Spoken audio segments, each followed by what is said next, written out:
This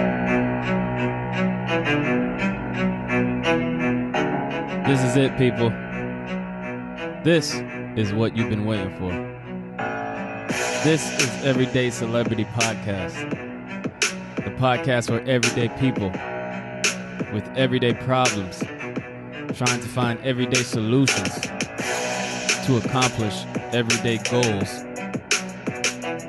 Let's start the show.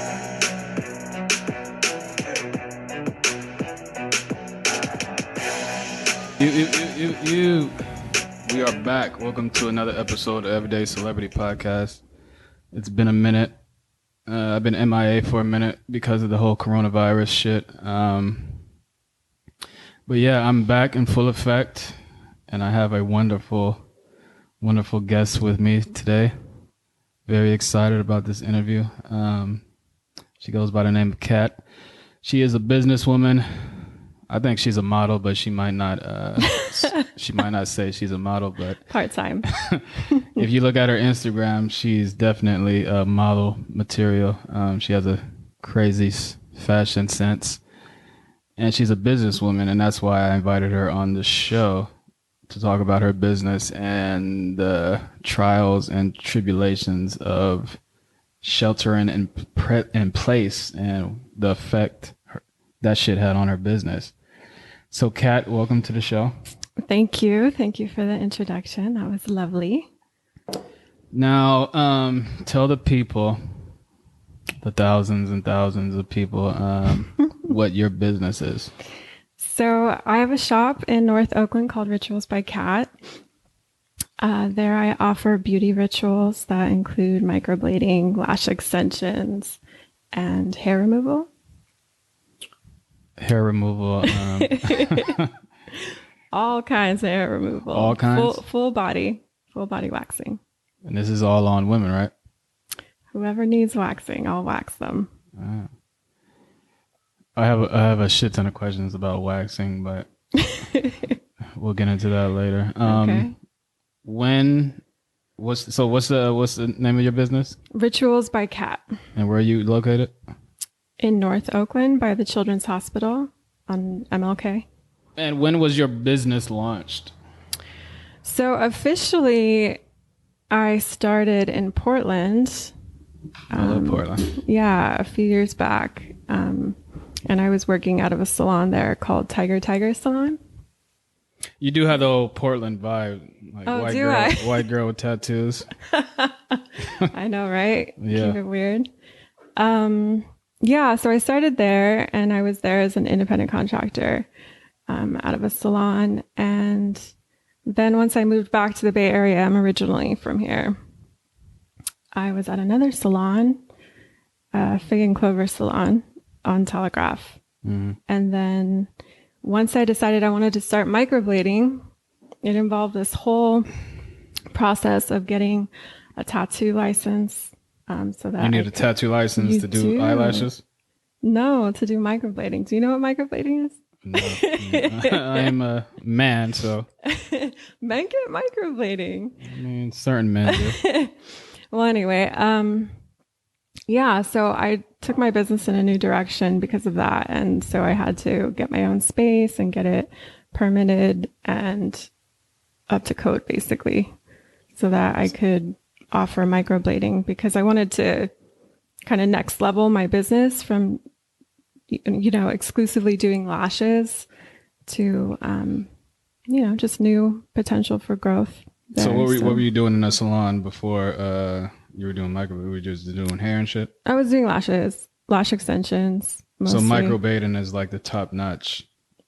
Microblading is a form of permanent makeup. So it involves using a hand tool where you implant pigment into the skin. Mm. And it's an art form. You're a little bit more creative than you would be with lash extensions. So I felt like that was more of a creative outlet for me. So is it basically like tattooing eyebrows on people? Basically. So you're using like a needle? Yeah, it's a blade that's comprised of several small needles. And what's the steps of becoming like certified and doing that? You got to take like a shit ton of courses. I took a class It lasted about 10 days. And yeah, and I got certified, and then I had to go through the whole process of getting a tattoo license and getting an establishment license. And that was like a whole big ordeal. And I was kind of freaked out at that point with my business because I really wanted to do it at the salon I was at, but there were just certain logistics that didn't work out there with like having a sink in the room and like all the necessary. Was this in Portland? No, this was when I moved back to Oakland. So, yeah. So explain to me what took you from Oakland to Portland? Were you in a relationship and like follow the guy down there or something? Why do you just automatically assume that? I mean, because that's what most 9 times out of 10 girls. I was with someone who. So I'm right. Yeah, I was with someone who we both, I think, wanted to get out of the Bay Area at that time because it was just getting so expensive, and it was hard to make ends meet for both of us. So, he felt like he had opportunity there, and I was basically just at a point where I'm like, I need to explore other cities and potentially live in a different city for a little while. So I was open to it. Was he a tattoo artist? No. He had a shit ton of tattoos though. Why Portland? Well, he was really thinking that he wanted to move back to Spokane, where he had lived before we met. And I didn't want to move there, but I had considered Portland in the past. So yeah, Portland is not. I'm thinking about buying a house in Portland, actually. Yeah, it's a beautiful city. It's really like it's so green because it rains there so much. Yeah, the weather is shitty, but yeah, I think that's why I finally moved. It reminds me of London. Yeah, I think all the rain really got to me. Yeah, I miss the Bay Area weather here. So why'd you move back? That was part of it. That was a big part of it. I think I was just feeling like I wasn't growing there. I kind of felt like I was in a rut. So, did you guys break up in Portland and then you moved back? Yeah. So basically you were just living there because he was there, basically. No, your heart wasn't in it. No, because after we broke up, I was still there trying to make it work on my own. Yeah. Okay. So how long were you living in Portland? 2 years. Okay. Yeah. I think I gave it a solid go. I think you got to give yourself at least a year in a new city, right? Don't you think? I mean, I guess. Every city that I lived in, I was there because I had a certain amount of time to be there.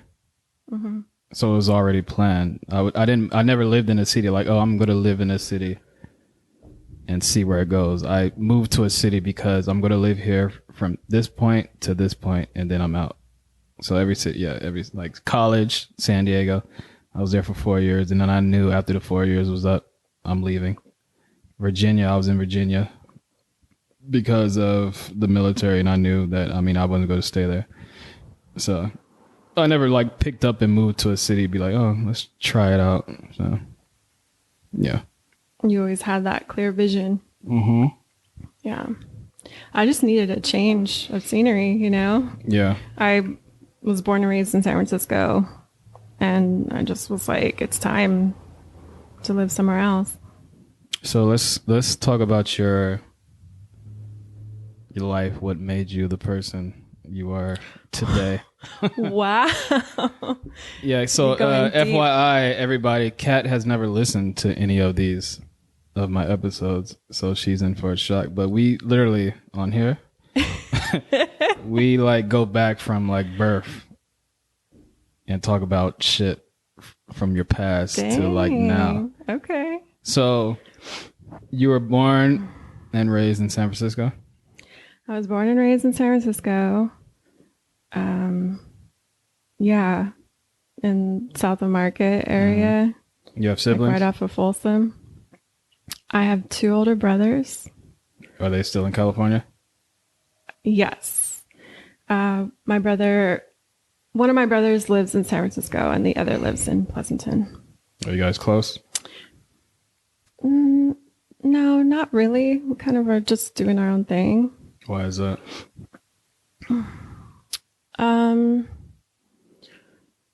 Well, one of my brothers struggles with mental illness, so he's in a program in San Francisco.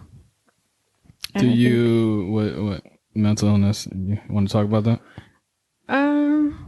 Schizophrenia? No, he struggles with manic bipolar disorder. Oh, okay. Yeah.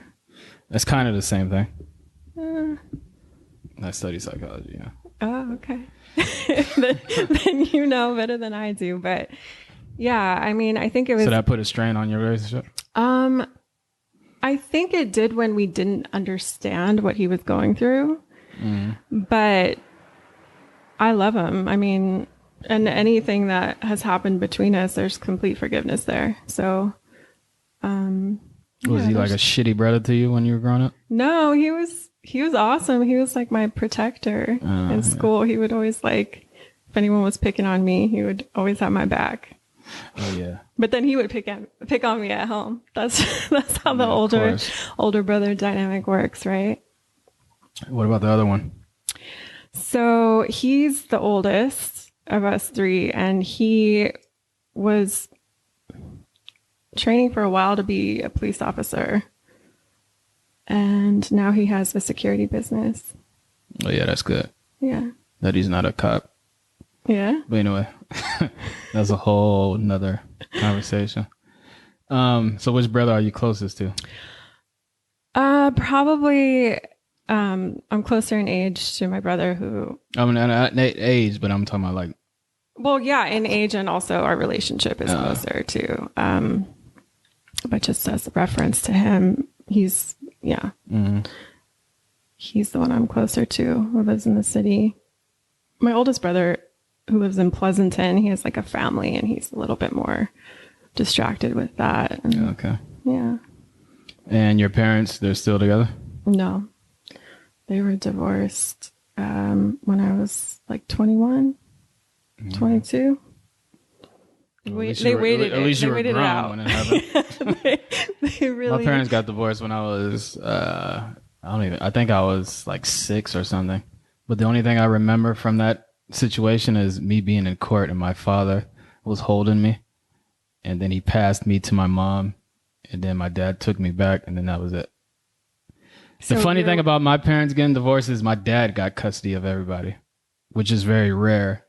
Why is that so rare? Because it's very rare where fathers get custody of the kids. And I think it was because of my dad. He was like very successful. And my mom was like a housewife, but she was like in school. So do they usually, like, these courts make it about like whoever has more of the financial stability? I don't know, but I think in my situation, it was because my dad was more financially like stable. Yeah. Like, how are you going to give my mom 4 kids when she doesn't even really work? Like, she's a student. She was in med school and shit. So. Oh wow. Yeah, but usually it does go towards the mother, right? Yeah. Custody. It's interesting because I think just as a society, we look at mothers as the more nurturing, more able to. I mean, which I have a fucking a beef with that, because I don't think the women should automatically just get the kids. I agree. I mean, there's plenty of situations where, like Dwayne Wade, for example, I'm just going to use him because he's famous. Dwayne Wade's baby mom was a horrible mother, and he ended up getting custody of his kids, but he had a big legal fight just to get the kids because he was a dude. Yeah. So anyway, that's beside. You don't have kids, do you? I don't. Okay, good. So we can just skip past that. But I shit. have heard. I have. It is kind of a touchy subject, and I remember watching a documentary about that. Did you see the Red Pill? No.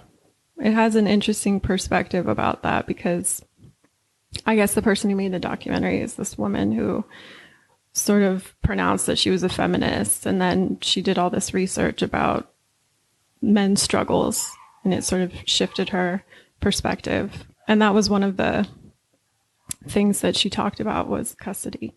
Do you know cases. who Candace Owens is? I don't. Are you a feminist? I'm not. Okay. I mean, the reason why I don't identify as a feminist is because I feel like there should be equality. And I think usually that's good. Yeah, I agree. But usually when feminists kind of speak from their perspective, it's more in an extreme situation. Like, oh yeah, you would love Candace Owens. Yeah. She's this black girl, right? And people hate her because she like speaks like the truth. She's like, I hate feminism. I hate feminists.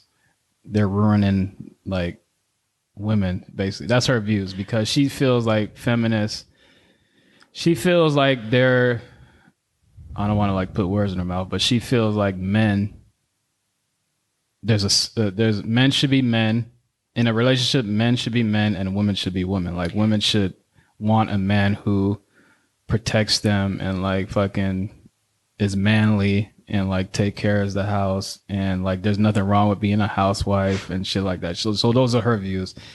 And then feminists always attack her like, oh, we don't have to fucking like be housewives and like blah blah blah. We can be lesbians and shit. And Candace Owens is like, no, lesbians are like ruining like there's a reason why births in like the black community are like down is because there's a shit ton of lesbians. And I don't have shit. I'm talking about what Candace Owens is saying. So don't fucking flood my fucking inbox. But it's hard for me to know. I mean, based on what you're saying, if I agree with that or not. I think when I say equality, I mean it more like equality in opportunity. Yeah. But obviously men and women have very different gifts and abilities. Yeah. And also there are men who have more feminine qualities and there are women who have more masculine qualities. And so obviously that you got to take that into Are you bisexual? consideration. No, I'm not. And I consider myself very feminine. Yeah. Mm-hmm. All right. So you were living in Portland. I was living in Portland. Let's bring this back.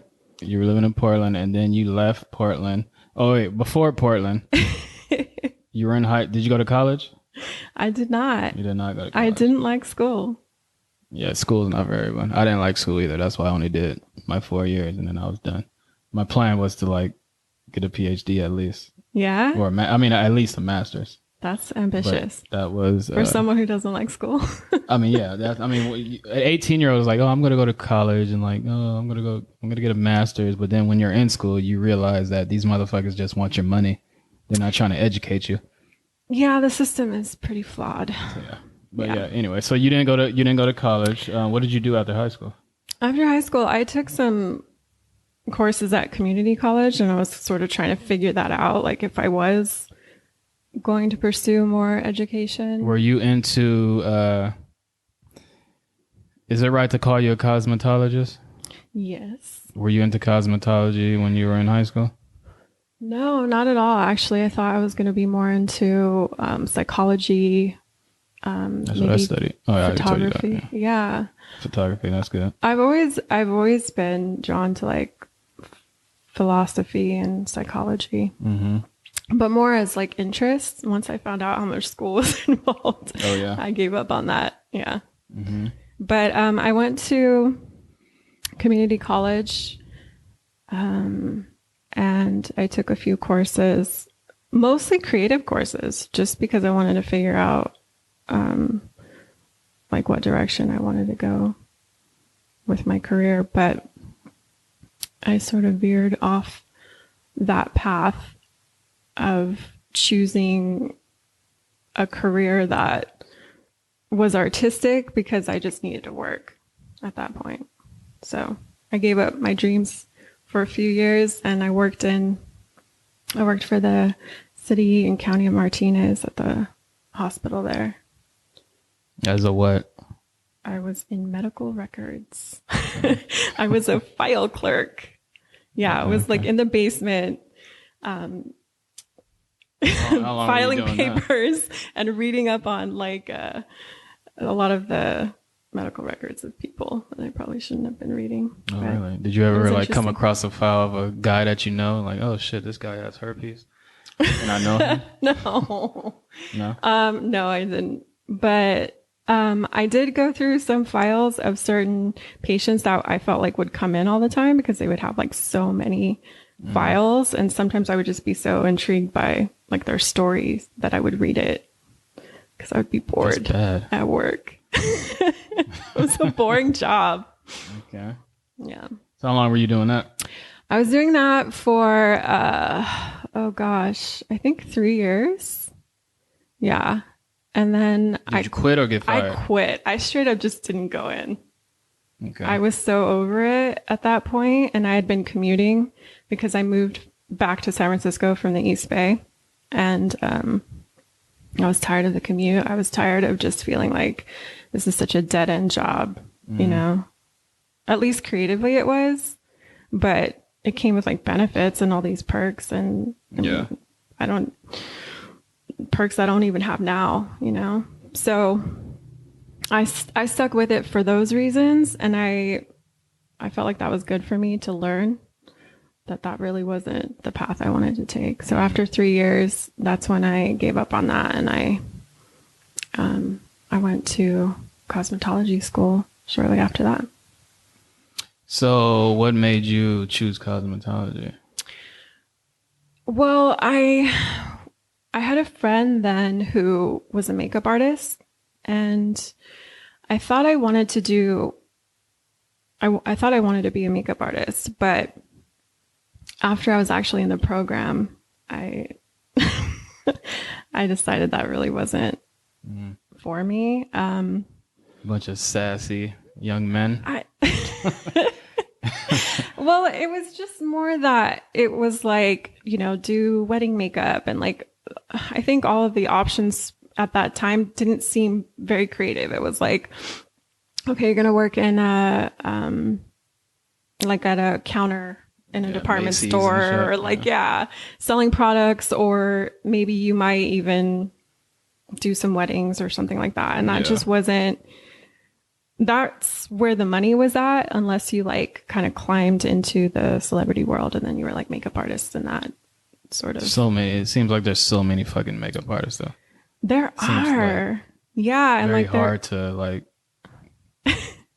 separate yourself from everyone else. Well, also because of YouTube, which that wasn't even a thing back when I got my license. It wasn't a thing to like be your own makeup artist online and to make YouTube videos. So maybe if that timing was there, I could have pursued that. But I just kind of got on a different path with it. I started working in salons and spas, and then that just was not working out for me. I think when you know that the corporate world is just not a good fit for you. And it's interesting that I say that because that's usually what they would tell me when they would lay me off. Yeah. You're not a good fit for this company. So it made me question like, well, then what am I a good fit for? And that's when I knew I just had to do my own thing, and I just had to branch out and like start my own business. And so at that point I was like, I just got to get there. So do you have a like a LLC and shit? No, I'm a sole proprietorship. Okay. Yeah. It's just you. It's just me. Just you. And you have a physical like A physical shop. physical place? Yeah. Mm-hmm. It's a little workshop studio within a building with other businesses. But yeah. How did you build up your clientele? I did that through the salon that I was working at prior to getting my Still own there, space. like their customers? No. I mean, shit, that's good if you did What it. was great about the owner at Fig and Clover was she was so supportive. She didn't see it that way. Mm-hmm. You know, she felt like. Did she offer the same service, or did she not?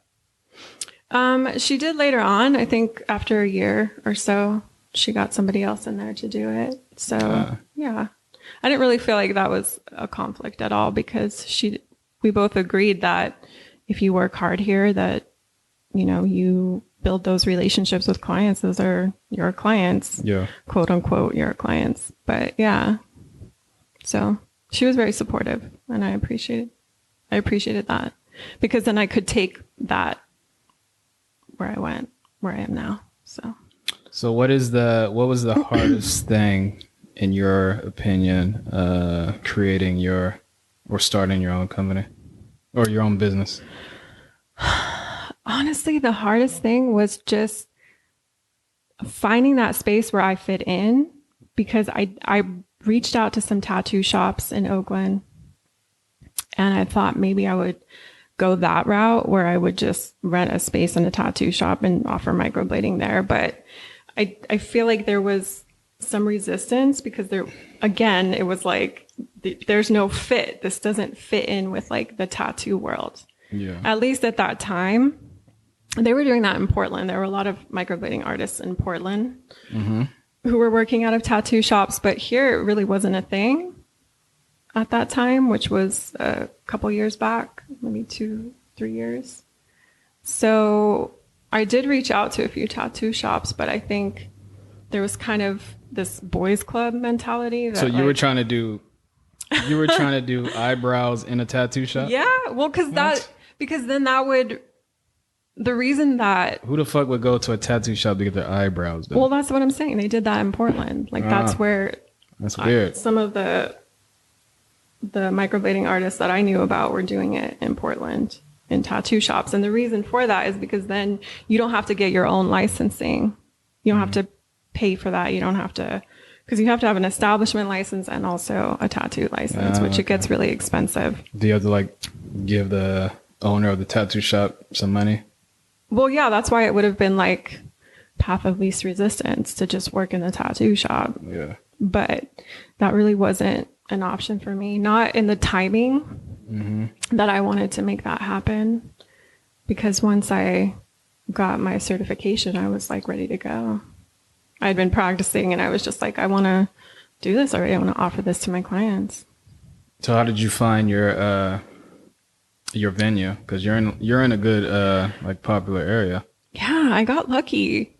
The owner of the building that I rent from, she also owns a shop called Mignon on College, and she's great. She has, I think there was some resistance with her in the beginning too, because her space was more for like interior designers, and she also has her husband who works in the back doing like woodworking, and he has like a workshop back there. So it just didn't seem, again, like a good fit for like what I was offering. But once I met her and we started connecting and we had some mutual friends, that she opened up about it and it worked out. So I was really grateful because I had been trying for so long. I was like, can I just get a room with a sink somewhere? Is this the first venue yet, or did you? Yeah, I got really lucky. The timing of that was perfect, and that she ended up being open to it. So I'm really grateful. That's cool for that. Yeah. So you have your own company, obviously, or business or whatever. Do you do anything else besides? Well, let's talk about this waxing shit. Okay. So, have you ever? I'm gonna start asking you like random questions about waxing. Have you ever waxed a man before? Yes, I have. Now, what was the weirdest request that someone asked you to do as far as waxing? Request? I don't know. I mean, maybe when I first started out, as you get more comfortable with waxing people, it was a little weird for me to get comfortable with waxing with like men's Brazilians. So that was something that I had to get comfortable with. Time out. So men get Brazilian waxes? Men get Brazilians. They do. And Brazilian waxes is like basically you're waxing their pubic area, their genitals. Exactly. Exactly. I didn't know men do that. Yeah, and the hair around the anus too. So you're waxing their balls? Yes, everything. Wow. That shit must hurt. Yeah. Because balls are sensitive. Yep. So you're putting the wax on their balls, putting the tape, and then you're just snapping it off. Well, I use a hard wax, so it hardens on the skin, and then you just lift the wax off. So you don't need the strip for that. Is that less painful? Yes. Especially because you have to apply pressure with the strip. When was the first time you did a Brazilian on a man? The first time I did it. Do you remember that? Yes, it was a very uncomfortable situation. Why? Because did he get an erection or something? No, it was because I think he had this maybe like happy ending idea in his head about this spa I was working in. They do happy endings at wax facilities? No, absolutely not. That was always any massages.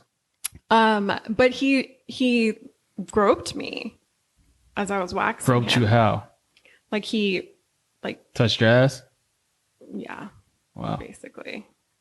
Okay. I mean, it was weird though, because it was like he didn't grab my ass, but he like stroked it. And so I was like, okay, I'm done. And I just made him leave.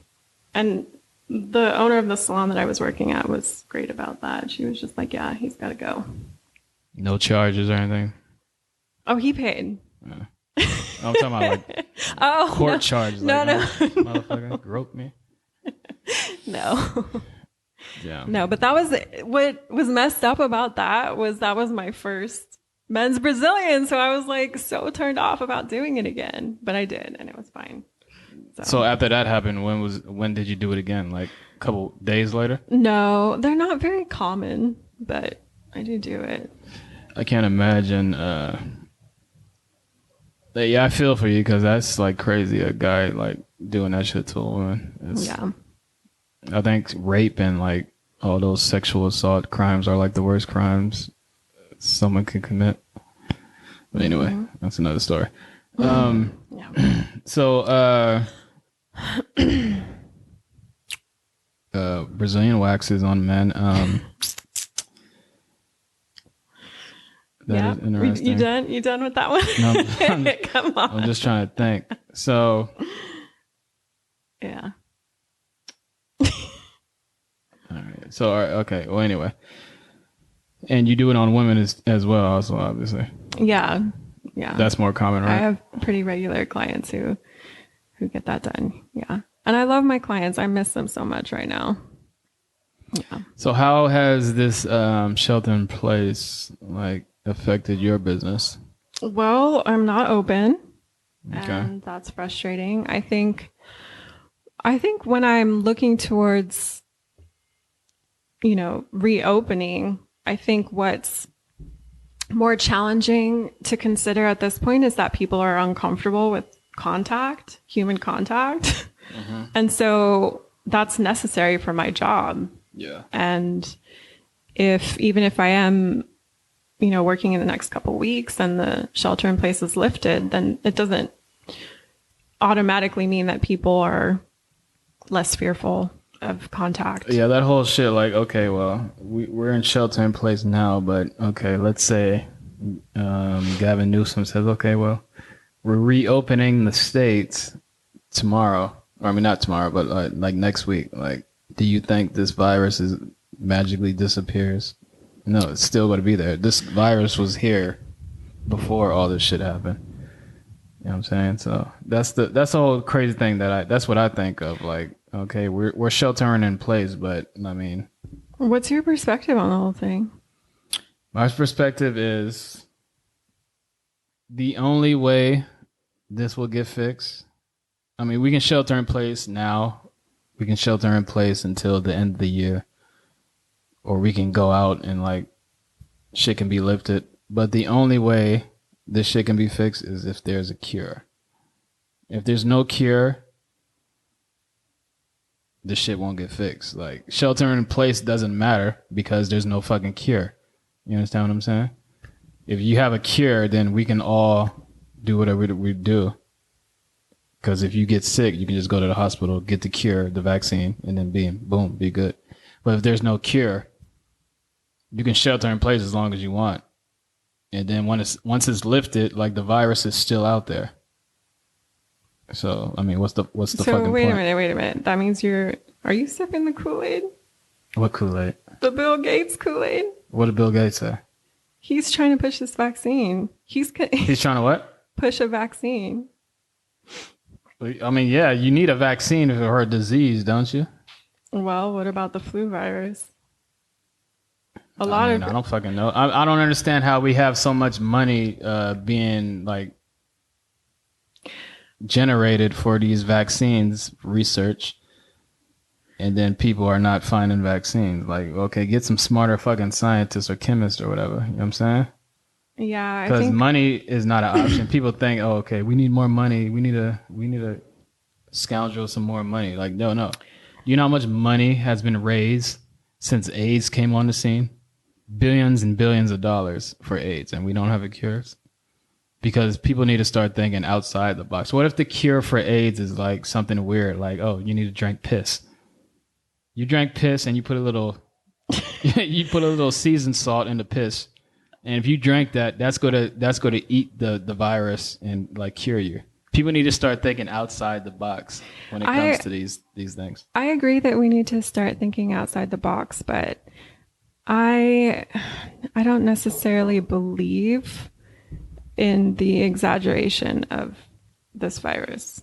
I mean, yeah, I'm not saying that we're over exaggerating. I'm just saying we need a cure.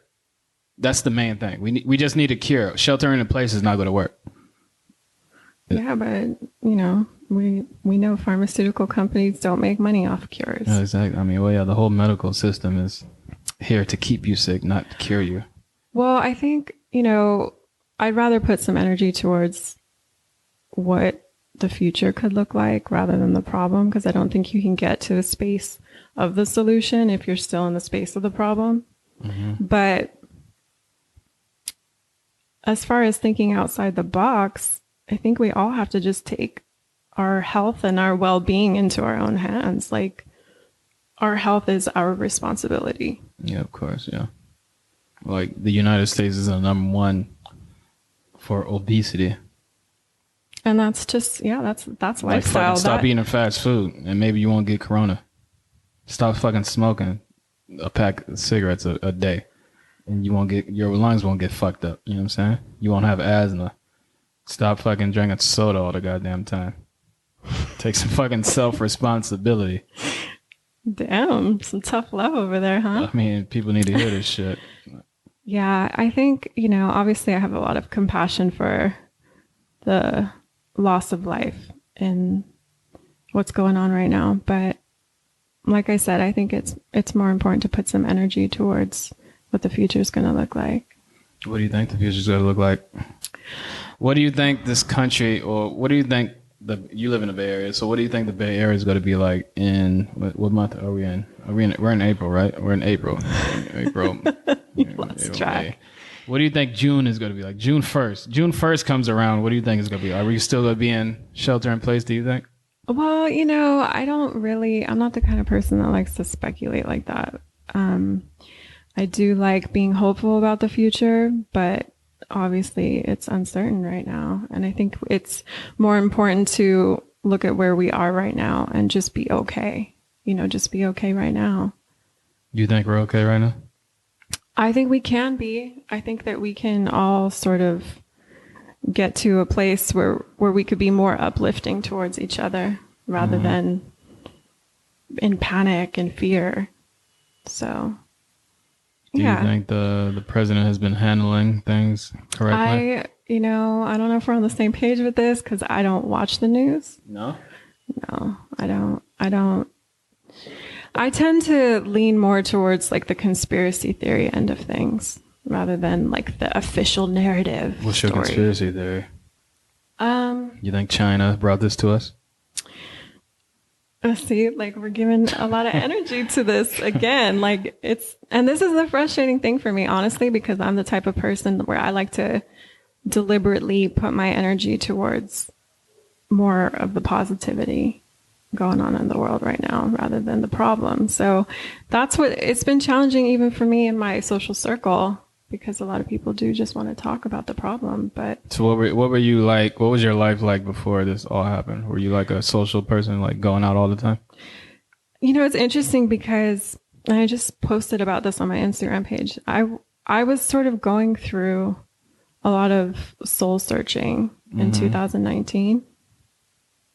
Had some, you know, toxic relationships and failed relationships, and just stepping into more of my own power and more of like just healthy choices for myself.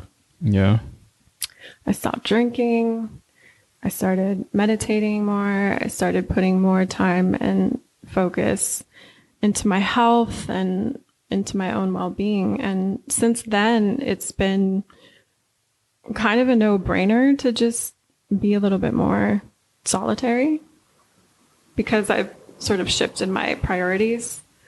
So yeah, it was sort of an easy transition for me, I guess is what I'm saying, to be at home and to sort of prioritize myself and my self-care. And what was the why do you think your relationships, why do you think all of those were toxic? Do you think you choose the wrong guy all the time? I think I was given a template early on in life that's just how relationships were. You know, that they were fighting all the time and constant struggle, and just, yeah, I mean, that's why my parents divorced, and I grew up seeing that struggle. So it's almost like I was programmed to just think that that's how, you know, normalizing a toxic relationship. And it wasn't until I remember, actually, after I broke up with one of my recent exes, I was like, I kind of in a fighting match. I was just, I yelled out, like, I want a healthy relationship. And it was like, since that moment, it was almost like, That was a turning point. it was a turning point. Cause I remember I was sort of had like an out of body experience when I said it. Cause I was like, damn, I really meant that. Like, I'm really over this shit, you know? So it wasn't until I had that moment that I was like, wow, I really mean it. And I'm really shifting direction here. Like, I want a healthy relationship. Yeah, that's good. I mean, you should always be with someone who elevates you. Yeah. Instead of like bringing you down and shit. Yeah. And I don't want to say that like all my past relationships, like, oh, they weren't supportive and they were just toxic and bad. And it wasn't really like that. It was just, I had to learn through the contrast of those experiences that this isn't what I really want. Yeah, this isn't really the type of relationship that I want. So I just started building a better relationship with myself. Yeah. Yeah. So you're more like spiritual instead of religious, right? Definitely more spiritual than religious, but even calling myself spiritual seems sort of strange, you know? Yeah. Because I think we're all spiritual. I think we all have this like spiritual aspect of our reality. Like, there's someone who's thinking our thoughts, and then there's kind of this observer of those thoughts. And to me, that's spirituality. But a lot of people don't see it that way, but yet we all are experiencing it. So I think we're all spiritual. Do you know what I mean? Yeah. I understand that. I'm definitely not religious at all.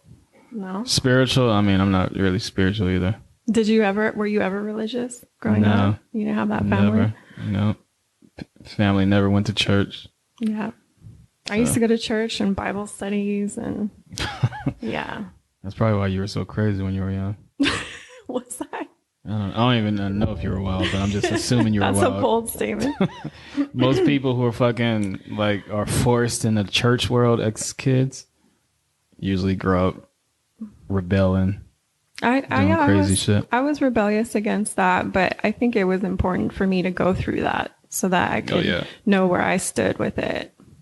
Yeah, usually you go through it when you're in college. It's called the slutty college years.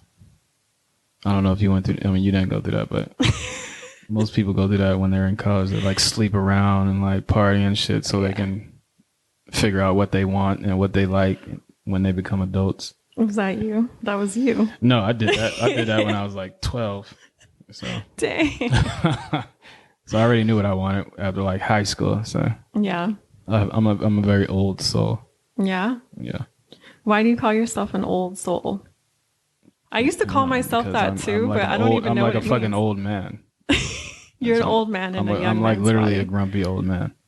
Okay. Like if you hang around with me, I don't like smile. I'm like grumpy. I like look out the window and tell the motherfuckers turn down the music. Oh, I see. I'm one of them people.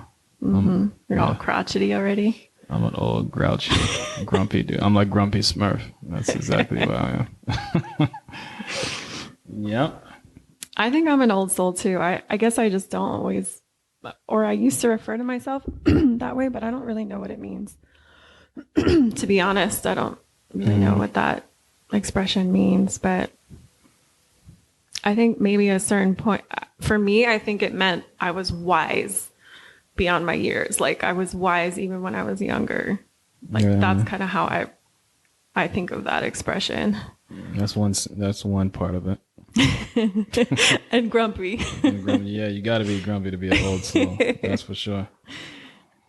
So so when this shelter in place is over, do you think people are going to like run outside and like businesses are going to be booming again? Because honestly, I think when this shit is over, like the bars are going to see something that they've never seen before. Like literally, it's going to be. In what way? Like every bar is going to seem like it's New Year's every day. You know how New Year's Eve, every fucking bar is crowded and popping and like jumping and shit. Well, people are going to run outside and like crowd these bars and like spend so much money in these bars and get drunk because, especially here in the Bay Area, the Bay Area is, that's what it is. The Bay Area is known for like partying and like bars and like social shit.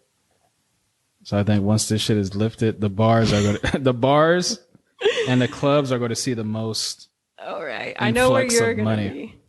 Oh, yeah, I'm going to be at Starline for sure. Starline Social Club, holla at me. Yeah. What do you think? Starline. Well, I don't know. I mean, I don't drink much anymore, but I do want to socialize. I think having, absence makes the heart grow fonder. So I think having all this time to ourselves, which is, I think, an important part of any journey, is to have that sort of like isolation and contemplation state and then come out of it really wanting to connect with people. And I hope that's what happens. But like connect, like really connect. What do you mean really connect? Like not maybe drinking and partying, like actually really connecting with people.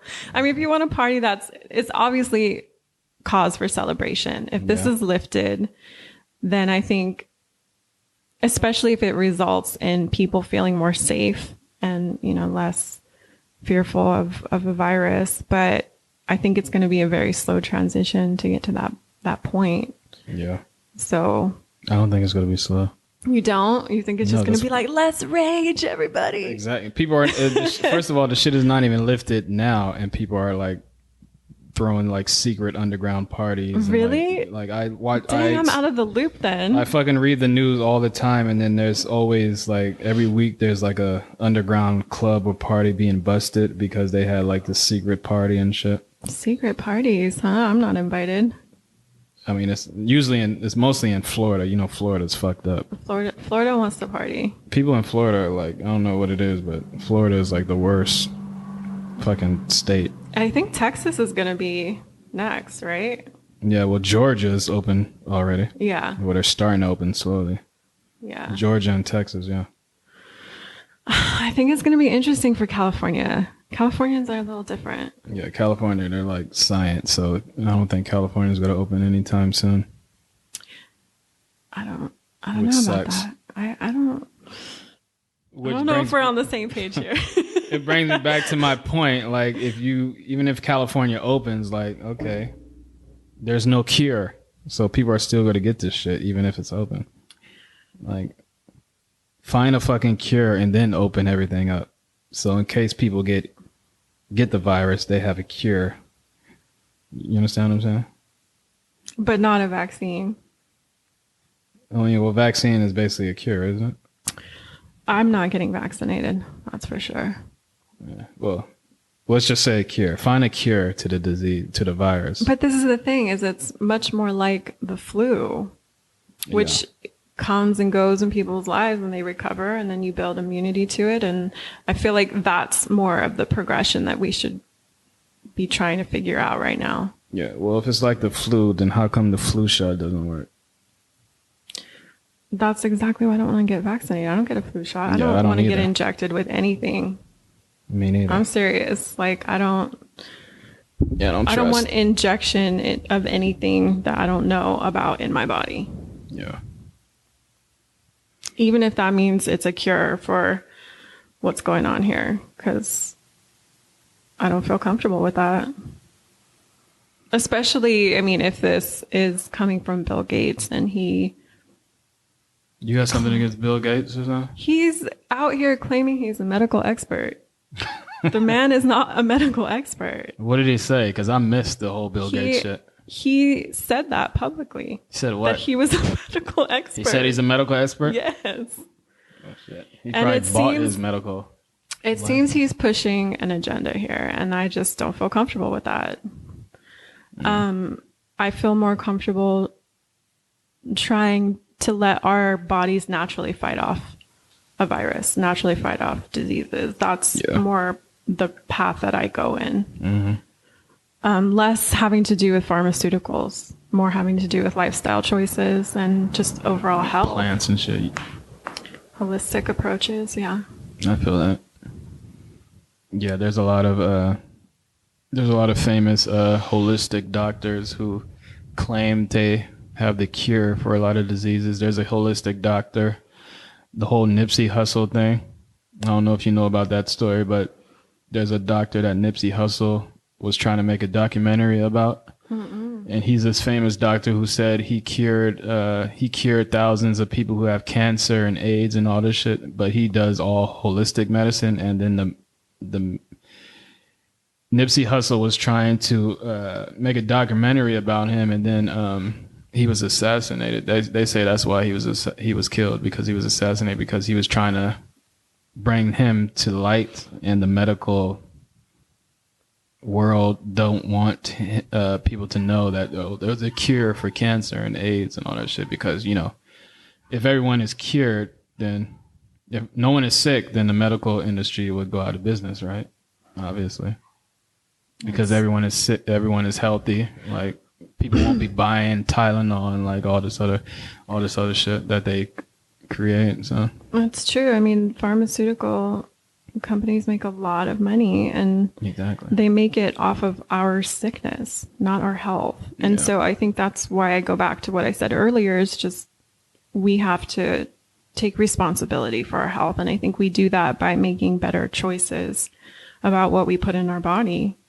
And, food is a big part of that. I've been vegan for 10 years. Plant-based diet, I think, is obviously not going to get rid of a flu, but truth be told, in my experience, I have not had a flu in years. I don't get colds very often. A lot of what I think is happening with this virus has to do with developing an immunity. Because, and I'm not saying I'm immune to it, but I just don't believe I'm going to get it. I feel like I'm healthy. Well, if you have a good immune system, then your chances are very slim. Yeah, and I just feel like people need to get to a place of good health to feel confident to say that. You know what I mean? Yeah. And it's challenging. I think it's challenging for people to trust that whole process, to just have faith in themselves and their choices and what they put in their body and even just fitness and, mental health as well. I mean, mental health is a huge aspect of what's going on right now. Mm-hmm. Like they're saying that this is like the PTSD point that people are struggling with, because now it's like, well, how do we deal with the last month of our lives just being put on hold? There's people who go through worse shit than staying in the house. That's for sure. It's true. It's really true. But it also is affecting people because no one has gone through this before. Yeah. No one has been around their kids this long. Oh, it's your fucking kids. Like, oh, God. Fuck. Well, anyway, so this is the point of the show where I promote my guests. If you want to like tell everyone your Instagram or how they can get in contact with you or whatever, promote your business or anything you want to promote. Like, what's your Instagram? My Instagram is Rituals by Kat, and you can check me out there. I spell that out for the people. Rituals, RITUALSBYKAT, Rituals by Kat. And I try not to share exclusively business photos, although I do like to show before and after photos of my work. But do you have an Instagram for your business, or is that it? No, I've actually integrated the two because I am my business. So okay. I feel like it's important for me to attract people to my business who also want to see me. And where is your business located? It is at 5526 Martin Luther King Jr. Way, North Oakland. It's by the Children's Hospital. That's Oakland, California. Oakland, California. Okay. And you can also go to my website, www.ritualsbykat.com. And do you do like private? I just said www. Did I just age myself? I mean, shit. I say www. Ritualsbykat.com. And do you do like private, like someone wanted to like hire you, come to my house, like do my eyebrows real quick? No, because I have to be in my workshop to do my job. Okay. So. All right. Yeah. Well, yeah, you heard it first. If you want your eyebrows done, you want waxing or anything else. Lashes, yeah. Holler at Kat. She gave you the information.